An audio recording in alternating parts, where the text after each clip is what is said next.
కావున ఆదిమధ్యాంతరము లేనివాడు. బ్రహ్మ యొక్క జీవితకాలము 2 భాగాలుగా చేయబడినది. వాటిని పదార్థములు అందరు. పగటియందు జరిగిన సృష్టి రాత్రియందు లయమగును. అప్పుడు భూం భువః స్వః మహా అను లోకము నాశనమగును. ఊర్ధ్వలోకములు మిగిలియుండును. కృతయుగము, త్రేతాయుగము, ద్వాపరయుగము, కలియుగము అను 4 యుగములు కాలమునకు 70 రెట్లు ఒక మన్వంతరము అగును.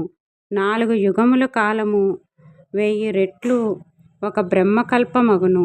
1000 కల్పముల కాలము బ్రహ్మకు 1 సంవత్సరము అగును. 8000 బ్రహ్మ సంవత్సరములు 1 బ్రహ్మయుగము అగును. బ్రహ్మ యొక్క 1000 యుగములు 1 పవనము అనబడును. ఇట్టి 9000 పవనములు రుద్రునికి 1 దినము అగును.